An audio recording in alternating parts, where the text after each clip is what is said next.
Good morning. To all of you, a very good morning. To those who are joining us again this week for the second of our events with Professor Willie James Jennings, whom we cordially welcome this morning. And to those who are joining us for the first time, welcome. I'm Grant Underwood, the Richard L. Evans Chair of Religious Understanding here at BYU. And along with our various co-sponsors across campus, we're delighted to welcome you to what promises to be a most stimulating and inspiring hour together. I'd like to take a moment and express my thanks to the Richard L. Evans Foundation for their financial support that makes lectures like this possible. To all of our co-sponsors for spreading the word so that as many of you as are listening in could learn about it, and to the technical team here running this webinar led by Adam Hellawell, who's the executive assistant to the deans in religious education. As is our custom here, we will begin with a word of prayer, and we have invited Sharina Sasa, assistant professor in the School of Social Work and a licensed clinical social worker, to offer that opening prayer.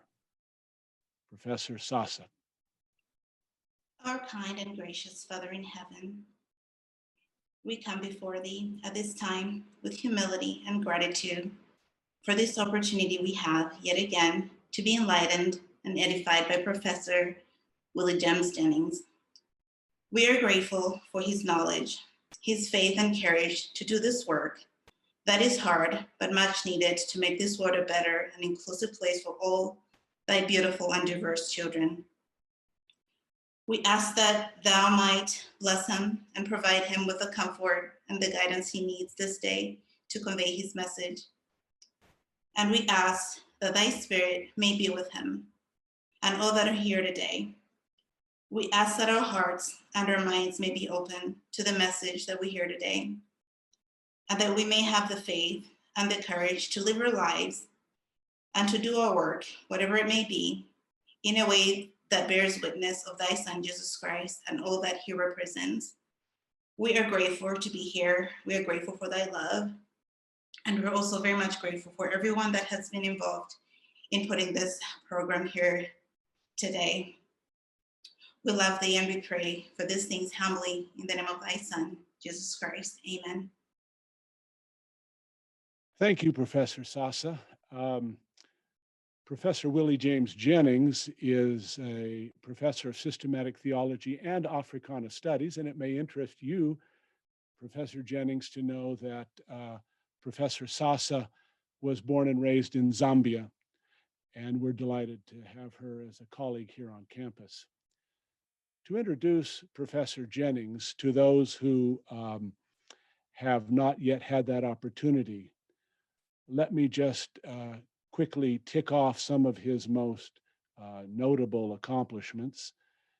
He has written a number of prize-winning books, including the one we're going to talk about today, which just came off the press in September and has already won the Publishers Weekly Book of the Year Award. If you've had a chance to dabble in it and read a bit, you'll know why. It's a compelling volume that combines personal anecdote, poetry, and a careful analysis of the situation we are encountering in the educational world today. We would like to also make a couple of other introductory comments about Professor Jennings, and that is to say, if you have a chance, you can look on our website and see a full and complete biography. In fact, you can go to his own website and see his resume. It's lengthy. In addition to being an accomplished scholar, writer, author, he's also he has had extensive background in administration. And that comes out, of course, in his volume wonderfully, illuminatingly, his years as dean. When we were chatting the other day, he mentioned that the Association of Theological Schools did a survey, and the average dean in a theological seminary lasts about 3 years before they hit burnout. Professor Jennings soldiered on for 3 times that long, over 9 years. And so he brings that rich background to this lecture as well. Last week, I said, in focusing on his book, The Christian Imagination, that he was profound in his analysis, that he was passionate in his spirit, and personable in his nature. All of that is true. This week, I'm going to add 3 more words that begin with P: a poet. He is a poet, and he is a preacher, and he is a prophet in the broader historical sense of prophet as one who helps the status quo realize its shortcomings and hopefully strive to be something better. So we have poet, preacher, and prophet, Professor Willie Jennings. We'll turn the time to you now, sir. Thank you, Dr. Underwood, for that wonderful introduction. I want to again thank you and the BYU community for this marvelous invitation. I especially want to thank all those various sectors of the university that made my coming possible. It has been a joy to be with you, and I have looked forward to this day since last week, our time together. I want to also just take a moment to thank Drs. Giddens and Wickman for leading that question and answer last time so beautifully and so eloquently, handling all those many questions. It was a joy to watch them work and a joy to be in conversation with them both. I would like today to also bring you warmest greetings from my dean here at Yale Divinity School, Dean Gregory Sterling, and my faculty colleagues and our students as well, wishing you season's greetings and a blessed time of rest as we come to the end of what has been an incredibly challenging year for all of us. I am again honored to be able to share with you some of my work. And today I want to invite you to reflect with me around the themes of my book, After Whiteness, and education in belonging. After Whiteness and education in belonging. There is one fundamental question that drives the argument of after whiteness, and it is this: what does it mean to live inside the educational aspirations of another, for who you should be and how you should be in the world? What does it mean to live inside the educational aspirations of another, for who you should be and how you should be in the world? The central argument of after whiteness is that Western education, and specifically theological education in the Western world, is plagued by a problem of formation that affects everything we do in our educational endeavors. There is an overarching image of formation, an image of the educated state, what one looks like and acts like when one is educated. And that image is of a white, self-sufficient man who embodies what I call 3 demonic virtues: possession, control, and mastery.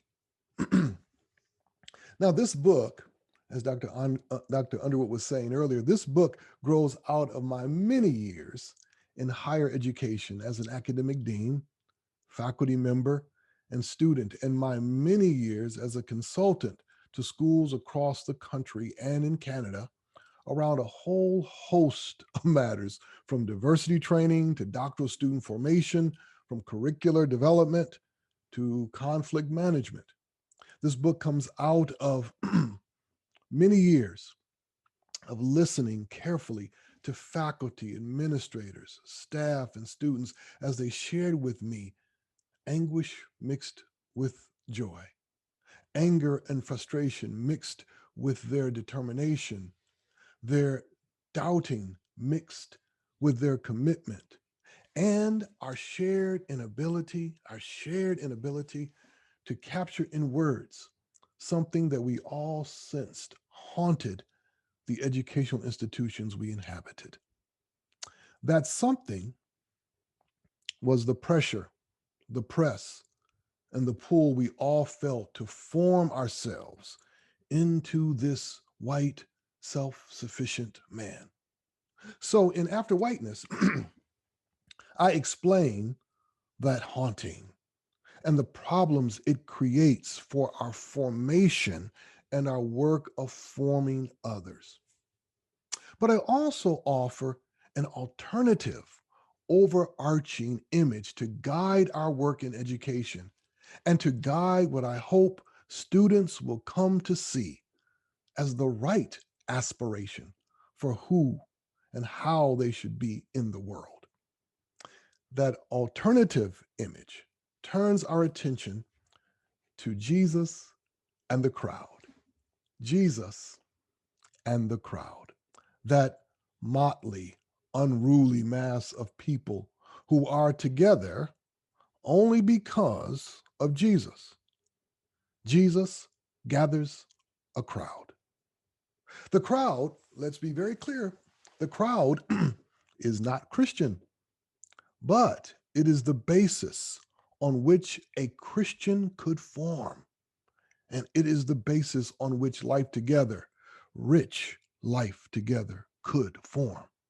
Another way to say this is that it is the basis on which communion could form. Not just community, but deep and abiding communion. I will explain what I mean by communion in a moment, but this alternative image of formation is cultivating the ability and disposition to gather people together. People who would never imagine themselves together. But here they are together because of you. Whether you are aiming to be a minister or a doctor or a nurse or an architect or a pharmacist, what you announce by the way you do your work is not a white, self-sufficient masculinist presence that always tries to exhibit possession, control, and mastery, but someone who facilitates the gathering, people coming to know one another as they come to know you through your work and your life.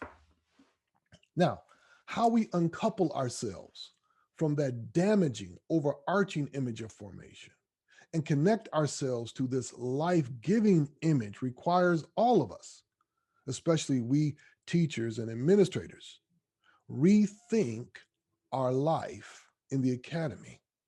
So in this lecture today, I will explore that rethinking through 5 steps signaled by the chapters of the book. Now, these steps are not necessarily sequential, but I will just present them in that way. But 5 steps. Seeing the fragments, chapter 1.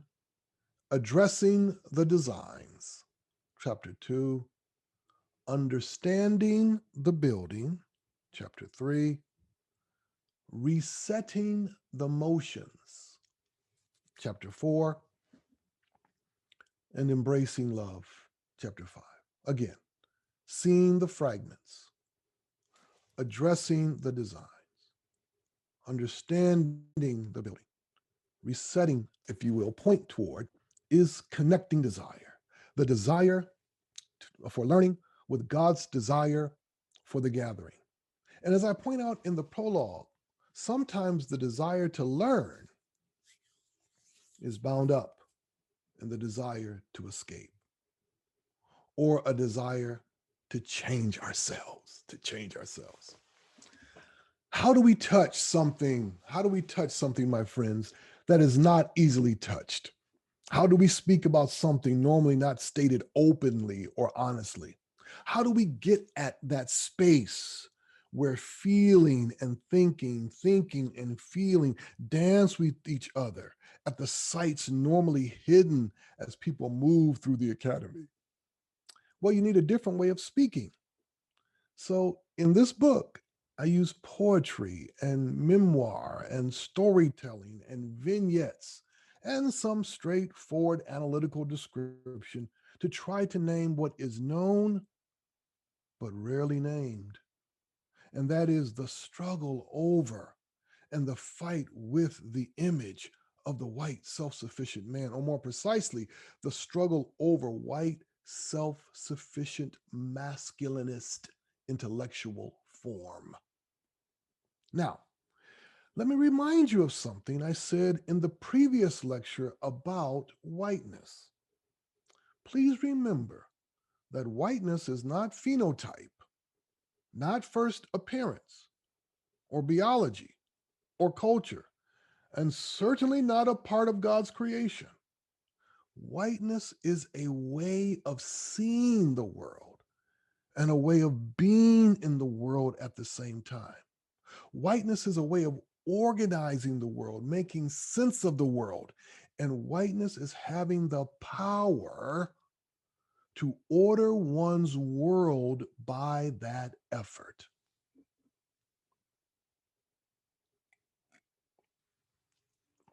Whiteness is an engine of aspiration.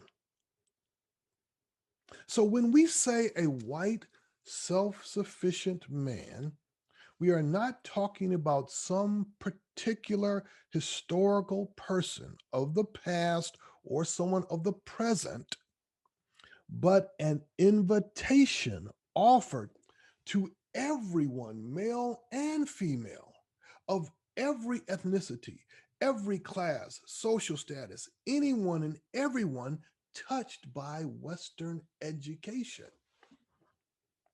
It is an invitation to become someone significant by learning to see in a way that blinds us. Overcoming that blindness begins with seeing something else, seeing the fragments. Fragments. So all education is in fragments. We never know everything we should know, especially when we teach what we know. We teach fragments, pieces and parts, slices and shards. All you have to do is put together a syllabus, and you soon realize that you are teaching fragments.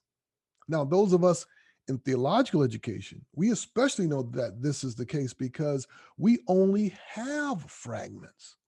Fragments of what Jesus said and of his life, only slices of what his disciples said and did. And over the millennia, we only have fragments of all Christian life and thought. But this is not a problem. Once more, this is not a problem. This is the way it should be. We are creatures and we cannot hold everything together. God works with us with the fragments so that with others, we might weave the fragments together. It is the weaving together with God that constitutes the beginning of education. And this is where I want you to start to understand communion as I'm using it here. Communion is being attuned to life together in the specifics of one's concrete surroundings, where one senses the call to belonging issued by God and echoed in all aspects of one's living.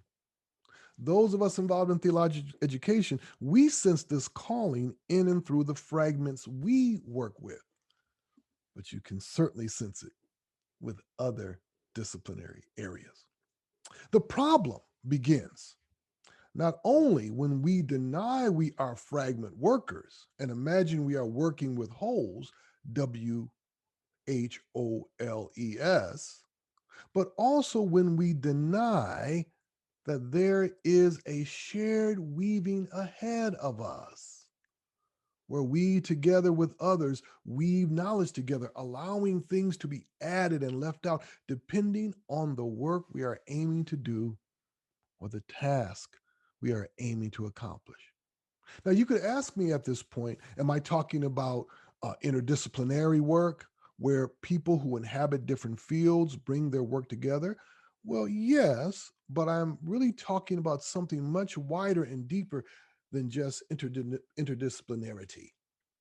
I am talking about how we touch and learn, how we who teach and learn understand who we are in the handling of knowledge.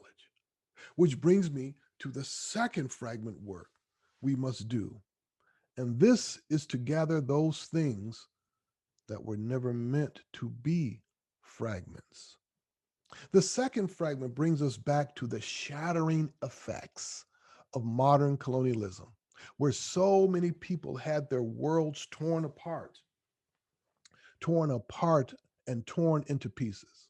So many people, so many students want an education that helps them gather together the fragments of the people's cultures and wisdom and knowledge, their people's ways of being and thinking, their histories and stories, and to weave those fragments with the fragments of all that they are being exposed to in their schools. And tragically, my friends, this request often falls on deaf ears as faculty and administrators absolve themselves of any responsibility to help students of formerly colonized peoples and students of color do this vital, urgent work. This is the plea behind the hope for more diverse and inclusive curricula and courses. This is the plea behind more culturally sensitive education and training. To be able to hear requires more than politely acknowledging the importance of diversity. It requires the desire to weave the fragments. But this must be done with a view toward the third kind of fragment that we must deal with. And that is the commodity fragment, the commodity fragment. We are all caught inside the buying and selling of education. And the danger for us is that we continue to treat life, the life of peoples, and the life of other creatures as things to be known and owned. This also brings us back to the horrors of our colonial legacies, in which to know a thing was to own a thing, two sides of the same coin. To own a thing was to know a thing. To know a thing was to own a thing. And where so much indigenous life was stolen, packaged, and sold. We live with the danger of becoming intellectual merchants, untouched by the fragments we touch. So, what must be done is to work with the fragments as the crucial first step to building communion. Now, but before we go on to the next step, addressing the designs, let me remind you of the words of Matthew. Taking the 5 loaves and the 2 fishes, he looked up to heaven and blessed and broke the loaves and gave them to the disciples. And the disciples gave them to the crowds. And all ate and were filled. And they took up what was left over of the broken pieces, 12 baskets full. Designs now. We are living and working inside someone else's design in Western education. We are living and working inside someone else's design in Western education. Now, this is not necessarily a bad thing unless the design harms us. And also, as part of the design, conceals the way it harms us by, conceals the way it harms us. The formation toward being the white, self sufficient man harms us by how it designs the cultivation of three crucial realities: the cultivation of our intention, the cultivation of our affection, and the cultivation of our resistance. These are designs that design. They are like parents. They're designs that design.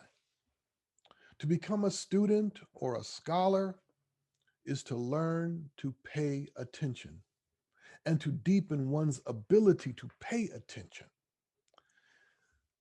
But something tragic happened. Something tragic happened to attention in the long centuries of modern colonialism.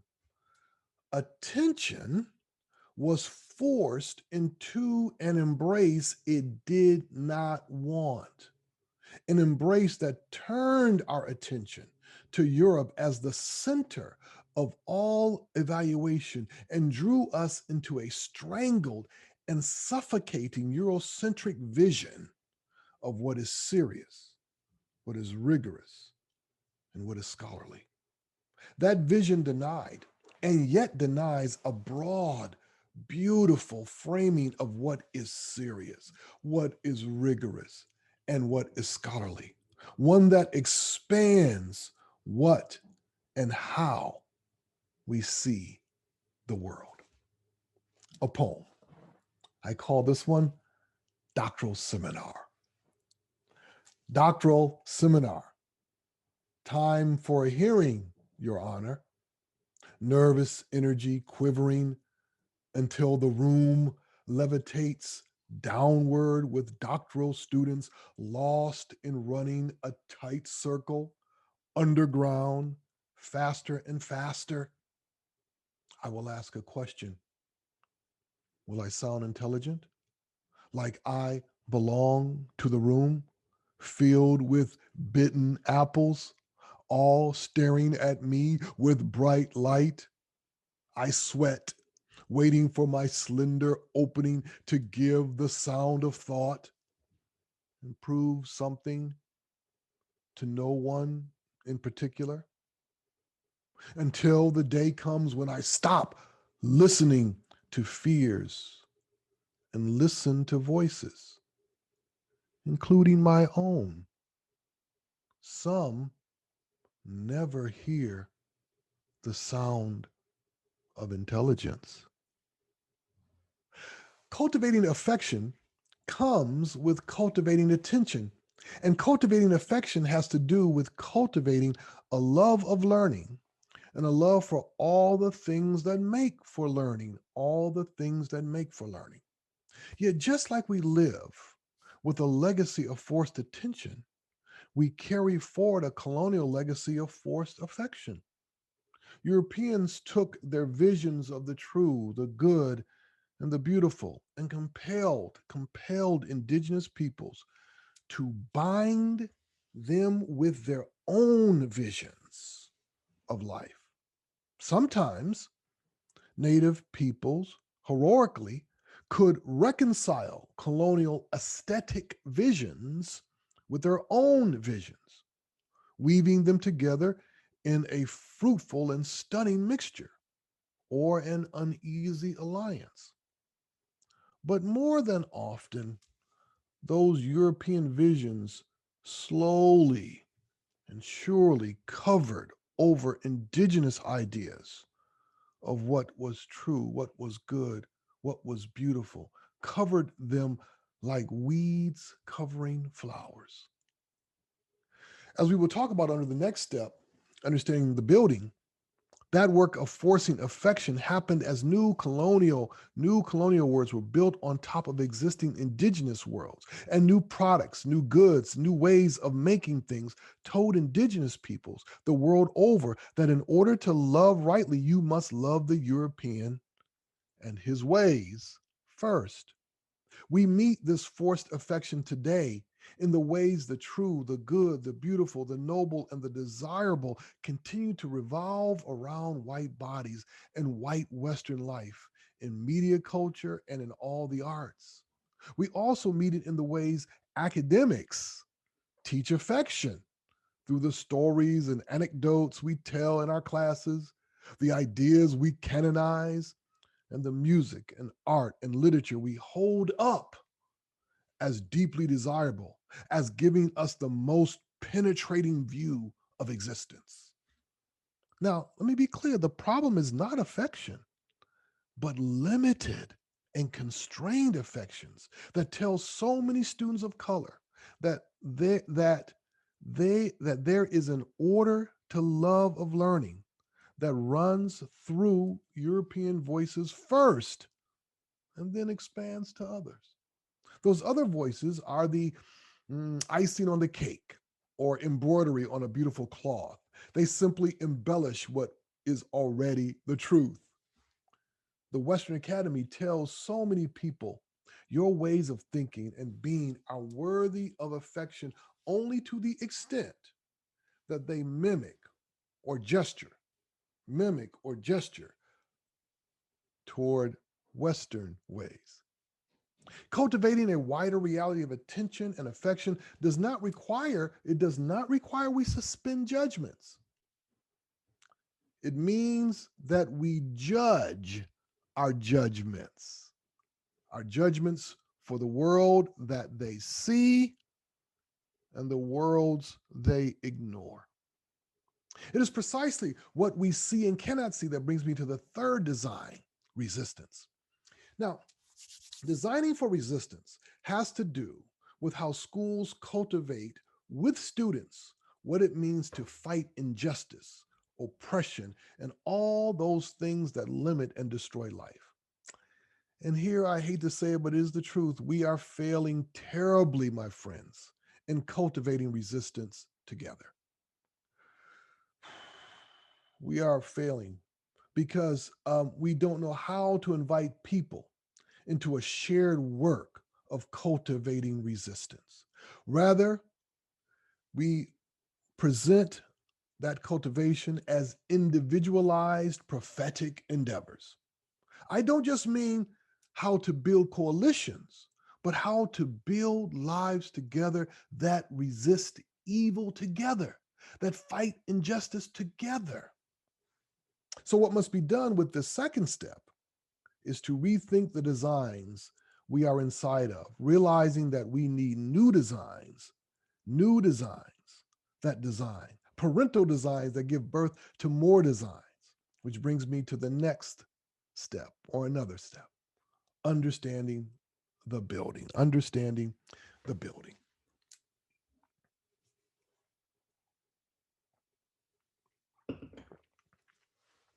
Now, there are two words that I have not defined thus far in the lecture that I need to now define in light of this step. Those words are self-sufficiency. Self-sufficiency.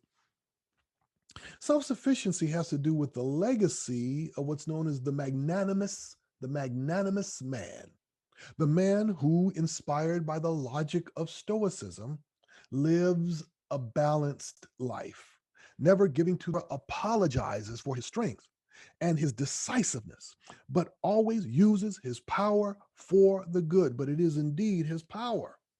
He is one who makes no excuses for weakness.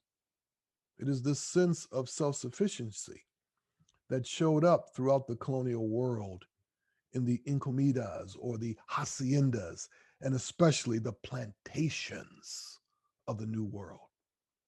The most important person on the plantation was the master/owner. He was the racial paterfamilias, Now, paterfamilias is a Greek term that refers to the elder father figure who, in ancient Hellenistic societies, was in charge of the household and organized it according to his life, his desires, his dreams. On the plantation of the colonial world, the father master looked out on his world and asked one crucial question: who will care for my land? Who will care for my colonial holdings and my legacy after I am gone? He then looked at his sons with that same question in mind and added a layer to it. Who must my sons become in order to carry forward my holdings, my land, and even expand them? His answer, they must become self-sufficient men who embody the three virtues I mentioned earlier: possession, control, and mastery. And now we can see that those virtues and that embodied self sufficiency would have a home in a smooth running plantation. Now, why is this important? Because this becomes a template for institutions and institutional building in the Western world to be built and run efficiently like a plantation, with someone at the helm who embodies self sufficient masculinist form as a leader. Institutions in the Western world have learned to think themselves and feel themselves inside this form. This legacy of institutional life, of institution building and governance, has created and yet creates so many problems because it facilitates styles of leadership rooted in whiteness that do several things: claims ownership, ignores non white voices, approaches people at the level of their use value, kind of like slaves, instills a focused coldness that honors brutality in order to get the job done and get the job done for efficiency's sake.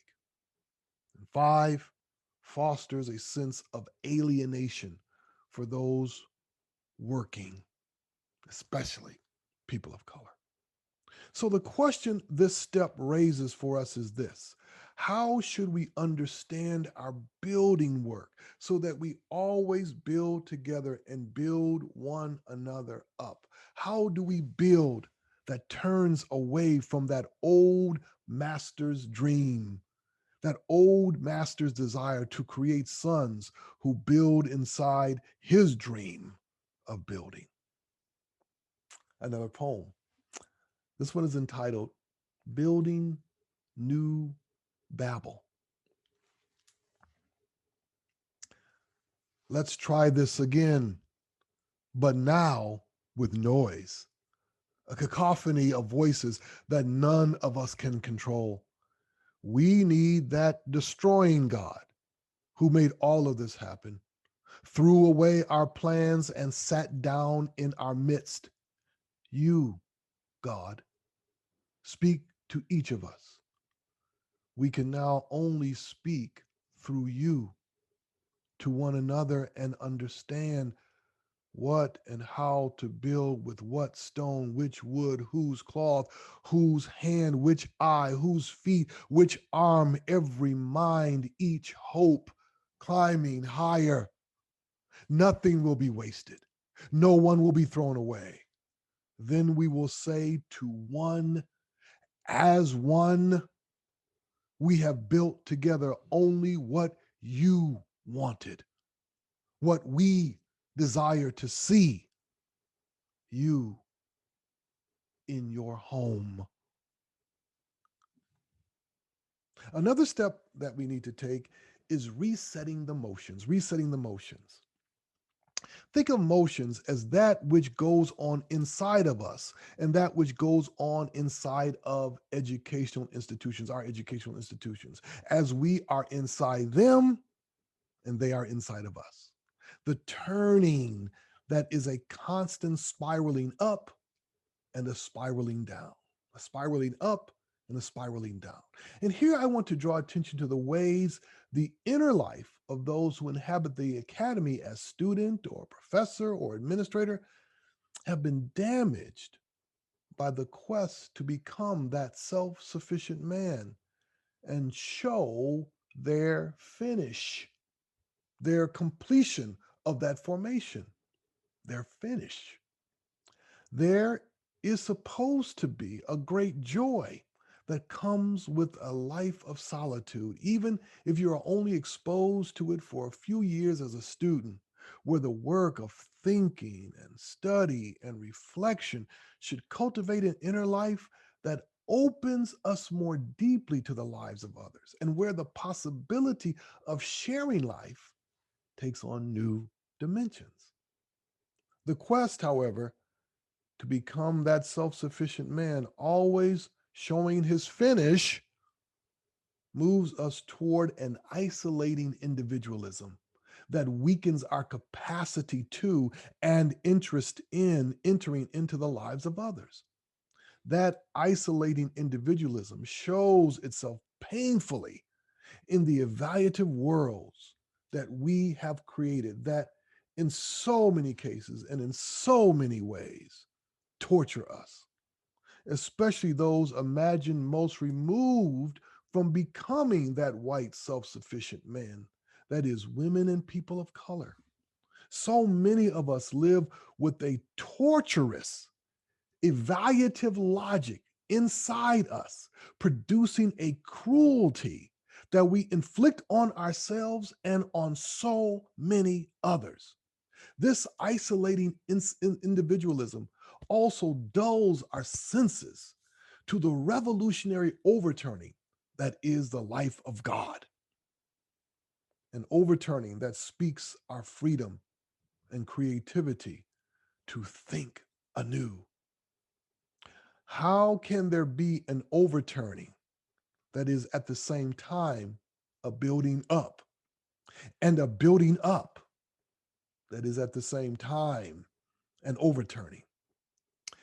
But my friends, this is the legacy of the Christian intellectual, the thinking Christian who understands that there's a crumbling happening all around us from the inside of things imagined as permanent, and that there is a building up that God is calling us toward that will bring us to God's life eternal.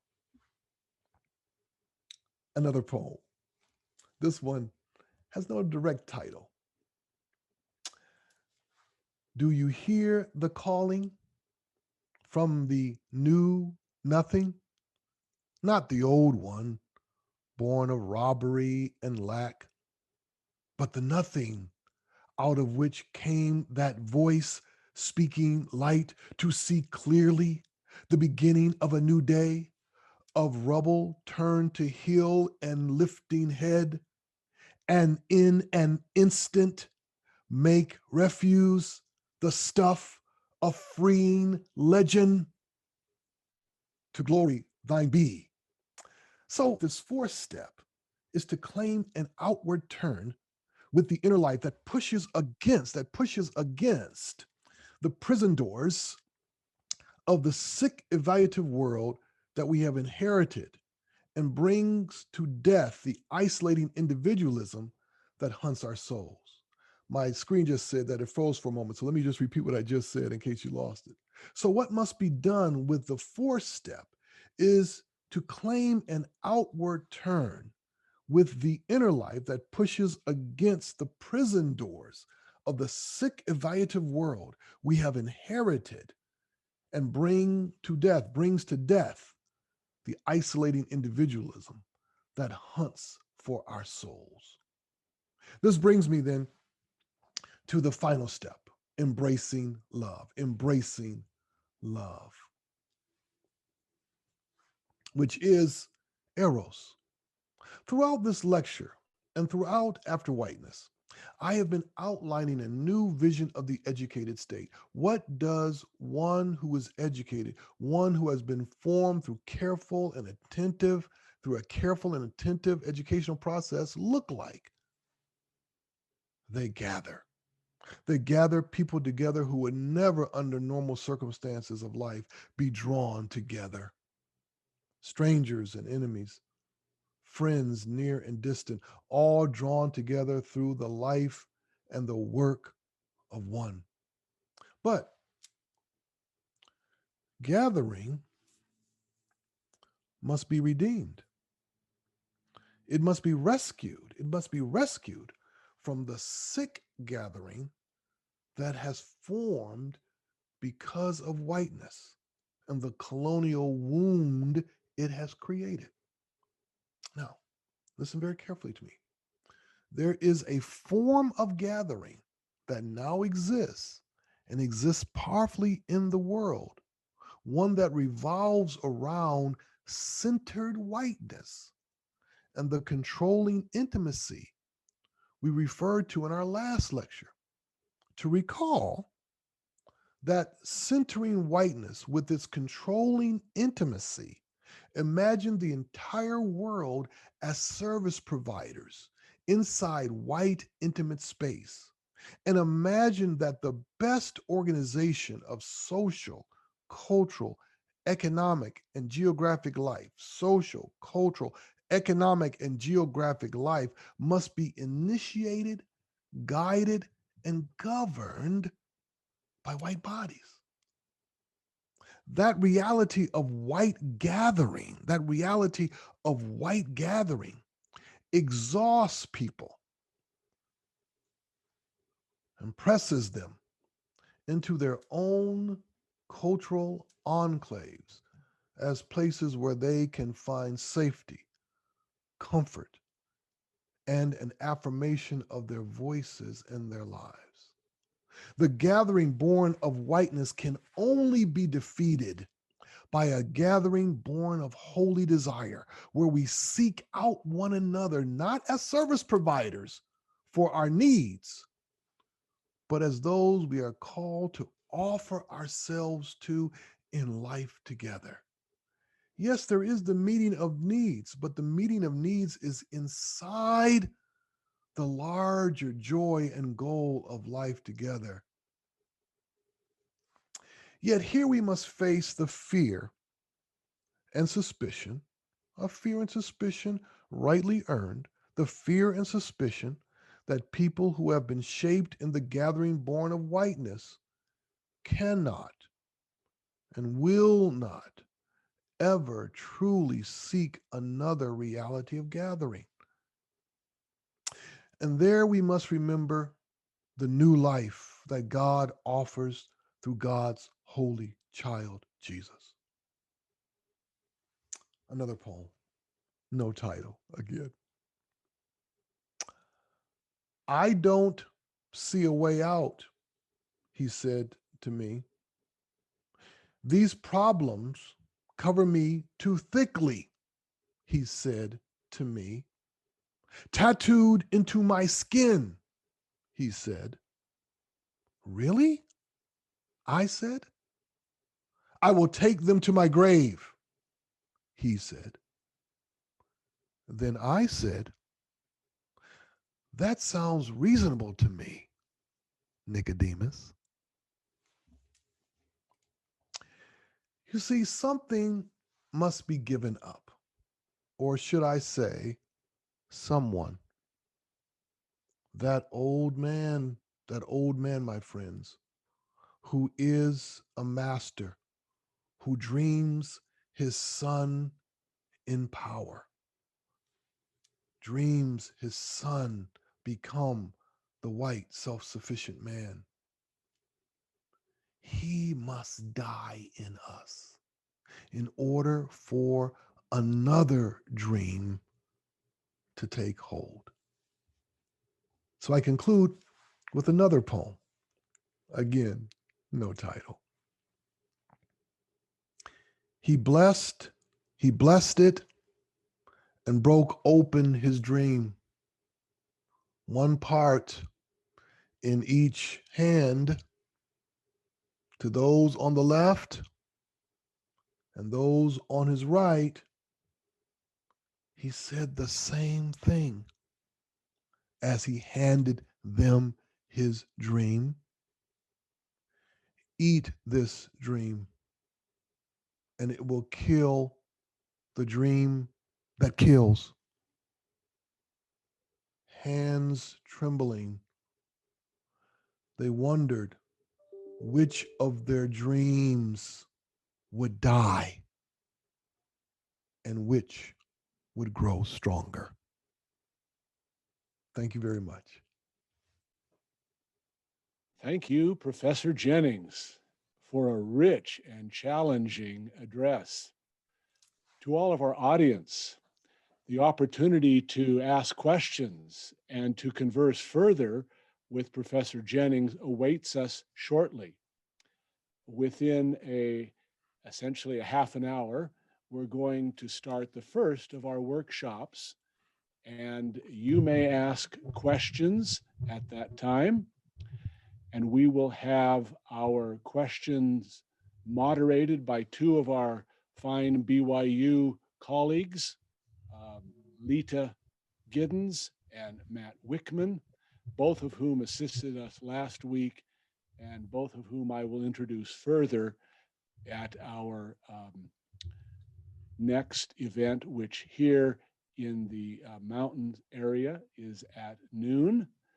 And if you're elsewhere, you can calibrate your time from there. It will be 2 in the afternoon for Professor Jennings.